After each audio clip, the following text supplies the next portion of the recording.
5.5 kilo सोनं, 32 kilo चांदीतले फक्त 20 तोळे सोनं मिळालंय. जिल्ह्याच्या इतिहासातील सर्वात मोठा नव्हे तर मराठवाड्यातील सर्वात मोठा दरोडा पडला. एन्काउंटर जरी झाला असला तरी अद्याप जे सोनं मोठ्या प्रमाणावरती गेलेलं आहे ते रिकव्हर करण्यात पोलिसांना यश आलेलं नाही. एवढं सोनं आलं की जिथं सोनं आहे तेच ड्रॉवर या ठिकाणी ओपन होते किंवा त्याच्या चाव्या ज्या आहेत त्या बरोबर लागलेल्या होत्या की साथीदार ज्याच्याकडे सोनं होतं असं ज्याला वाटतं त्याचं. नमस्कार, मी कृष्णा केंडे. छत्रपती संभाजीनगर जवळ असलेल्या वाळूजमध्ये छत्रपती संभाजीनगर जिल्ह्याच्या इतिहासातील सर्वात मोठा नव्हे तर मराठवाड्यातील सर्वात मोठा दरोडा पडला. 5.5 किलो सोनं आणि 32 किलो चांदी चोरीला गेली. पोलिसांनी 10-12 दिवस तपास केला, 5 आरोपी ताब्यात घेतले आणि त्यानंतर 6वा आरोपी जो मुख्य आरोपी असं पोलिसांचं म्हणणं आहे तो अमोल खोतकर याचा एन्काउंटर झाला. या सगळ्यामध्ये प्रश्न हाच पडतो, एन्काउंटर जरी झाला असला तरी अद्याप जे सोनं मोठ्या प्रमाणावरती गेलेलं आहे ते रिकव्हर करण्यात पोलिसांना यश आलेलं नाही. ते सोनं आहे कुठे? आणि त्याहीपेक्षा महत्त्वाचं म्हणजे ज्यांच्या घरातून हे सोनं चोरीला गेलंय त्यांना नेमकी आत्ताची त्यांची स्थिती काय आणि त्यांना काय वाटतं, कारण की सोनं अजून मिळालं नाही, चोरटे मिळाले असले तरी. आणि ज्यांच्याकडे हा दरोडा पडलेला होता ते उद्योजक लड्डा माझ्यासोबत आहेत. पहिला प्रश्न, आरोपी पकडले गेलेत मात्र सोनं अजून मिळालं नाही, पोलिसांनी तुम्हाला काही सांगितलंय का? नाही, याच्याबद्दल तर काय अशी स्पेसिफिक माहिती नाही आहे माझ्याकडं. पण काल जे कोर्टात त्यांनी काही जमा केलेलं आहे त्याच्याबद्दलच माहिती आहे की ते कुठल्या तरी आरोपीकडनं भेटलेलं आहे त्यांना. किती मिळालंय? काहीतरी 19.5 समथिंग तोळे, 20 तोळे असं जवळपास आहे. ते एक्झॅक्ट फिगर मला नाही सांगता येणार कारण मी तितकं डिटेल नाही बघितलेलं.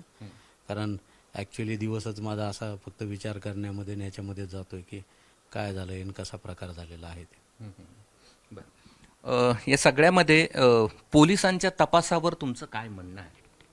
मी आलो 18 तारखेला इंडियामध्ये आणि तेव्हापासून बघतोय की अतिशय प्रामाणिकपणे कुठलाही कसूर न ठेवता ते लोक पूर्ण तपास करतायत, ज्याच्यामुळे की ते 5-6 आरोपी जे पण होते त्यांच्या ताब्यात आहेत असं तपासावरून वाटतं. आता बाकीच्या पुढच्या गोष्टी त्यांनाच माहिती की काय तपास चालू आहे.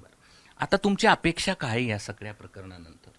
की मला माझं बाबा जे गेलेलं आहे, जे कष्टाची कमाई आहे माझी केलेली, 30 वर्ष झाली मी काम करतोय, वयाच्या 21व्या वर्षापासून घरातनं बाहेर निघून, तर ते जे कमवलेलं आहे मी कष्टाने सगळ्या गोष्टी केलेल्या आहेत ते माझे मला परत भेटावं त्यांच्याकडनं, पोलिसांकडनं, एवढीच अपेक्षा आहे. बरं, काय बोललात तुम्ही या सगळ्या संदर्भात पोलिसांशी एन्काउंटर नंतर? एन्काउंटर नंतर वगैरे काय असं स्पेसिफिक नाही, पण त्यांना बोललेलो आहे की सर माझं जे गेलेलं आहे चोरीला त्या मटेरियलबद्दल थोडा तपास लावून माझं जे सोनं आणि चांदी गेलेली ती मला परत मिळवून द्यावी तुम्ही. काय उत्तर आहे? ते म्हणले आमचा पूर्ण प्रयत्न आहे त्याच्यावर आणि आम्ही निश्चितच तुमचं जे गेलेलं आहे ते आम्ही तुमचं आणून देण्याचा बिलकुल पूर्ण प्रयत्न करू, 100% आम्ही त्याच्यावर काम करतो आहे. बरं, एक प्रश्न उपस्थित केला जातो म्हणजे जो चर्चा आहे त्याची, ते सत्यता असेल किंवा नसेल, या मोठ्या सोन्याचा आणि एन्काउंटरचा संबंध जोडला जातो, तशी चर्चा, याबद्दल तुमची काय मत आहे? नाही, त्याच्याबद्दल मला काहीच आयडिया नाही, कारण त्यांचं ते काय काम करतात आपल्याला त्याच्याबद्दल काही माहिती नसतं ना. पोलीस तपास कसा करतात, कुठं काय करतात आपल्याला काही बोलत पण नाहीत, त्या गोष्टीवर इन्फॉर्मेशन पण देत नाहीत, त्याच्यामुळे त्याच्याबद्दल काही आयडिया नाही माझ्याकडे. दुसरा, महाराष्ट्राला एक प्रश्न पडलाय, साधारणपणे सामान्य लोकांना ज्यांनी तुमचा एवढे मोठी चोरी झाल्याचा व्हिडिओ पाहिला टी व्हीवर किंवा ऐकला किंवा यूट्यूबवर ज्यांनी पाहिला, त्यात सगळ्यात महत्त्वाचा एक प्रश्न असा होता की एवढं सोनं आलं कुठून? हे मी सांगितलं ना तुम्हाला की 30 वर्षापासून मी काम करतोय, कष्ट करून कमवलेलं आहे. माझ्या मिसेसला छंद आहे दागदागिने बनवायचा, दागदागिने बनवलेले आहेत तिने, छोटे मोठे करत इथपर्यंत आलेलो आहेत आम्ही. सगळं लिगली आहे? हां, सगळं लिगली आहे, सगळं पेपरवर आहे.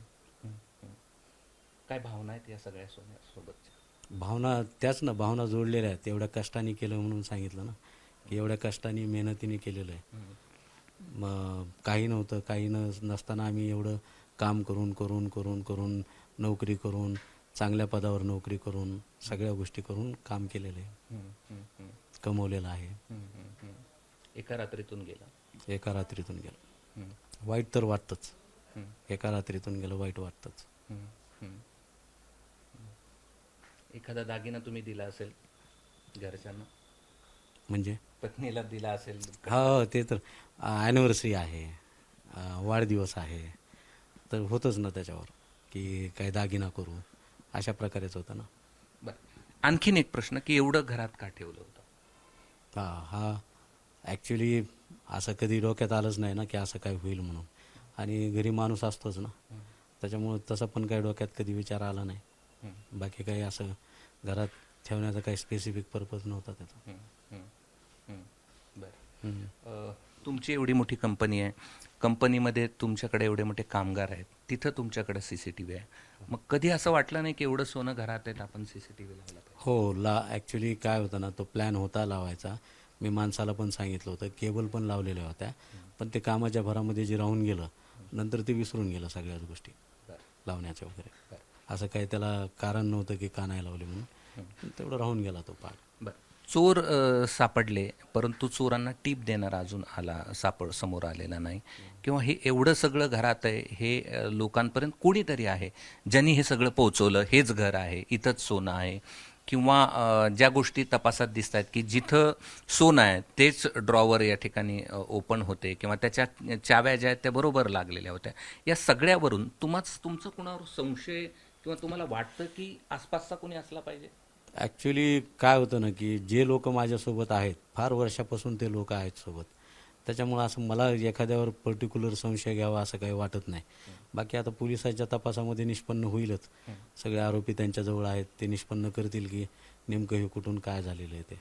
त्याच्यामुळं आता त्या गोष्टीवर असं कोणाबद्दल मी नाही बोलू शकत त्या गोष्टीवर काही. शेवटचा प्रश्न तुम्हाला हा विचारतो की 5.5 किलो सोनं, 32 किलो चांदीतले फक्त 20 तोळे सोनं मिळालंय.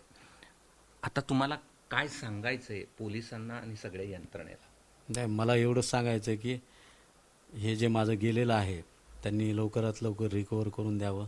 त्यांचे आणखीन एफर्ट्स लावावे, त्यांना वाटत असेल आणखीन काय ॲडिशनल टीम वगैरे करायचे असतील त्यांनी करावं, आणि माझं रिकवर करून द्यावं. पण मुख्य साथीदार ज्याच्याकडे सोनं होतं असं ज्याला वाटतं त्याचाच एन्काउंटर. त्याच्याबद्दल आपण काय सांगणार, नेमकं काय होतं, की त्याच्याकडं होतं का आणखीन कोणाकडं होतं, आपल्याला आयडियाच नाही ना त्या गोष्टीबद्दल की नेमकं कोणाकडं काय आहे ते त्यांच्या तपासातनंच निष्पन्न होईल ना ते की कोणाकडं काय आहे ते. धन्यवाद. हे होते उद्योजक लड्डा, आणि ज्यावेळेस त्यांनी या सगळ्या प्रकरणात सोन्याच्या आठवणी समोर आल्या, एवढं सोनं कसं गोळा केलं, त्यांच्या डोळ्यामध्ये पाणी होतं, आणि त्यांची अपेक्षा हीच आहे की कष्टानं कमवलेलं आहे आणि ते परत मिळावं, आणि पोलिसांनी त्यासाठी एफर्ट घ्यावे. आता यात पोलिसांना किती यश येतं हे पाहणं महत्त्वाचं आहे. मात्र पोलिसांनी 5 आरोपी पकडलेले आहेत, एकाचं एन्काउंटर केलं आहे, मात्र सोनं अजून काही मिळालेलं नाही, हे या सगळ्या प्रकरणातलं विशेष आहे. कॅमेरामन बाळासाहेब पाचवणेसह मी कृष्णा केंडे, ABP माझा, छत्रपती संभाजीनगर. ABP माझा, उघडा डोळे बघा नीट.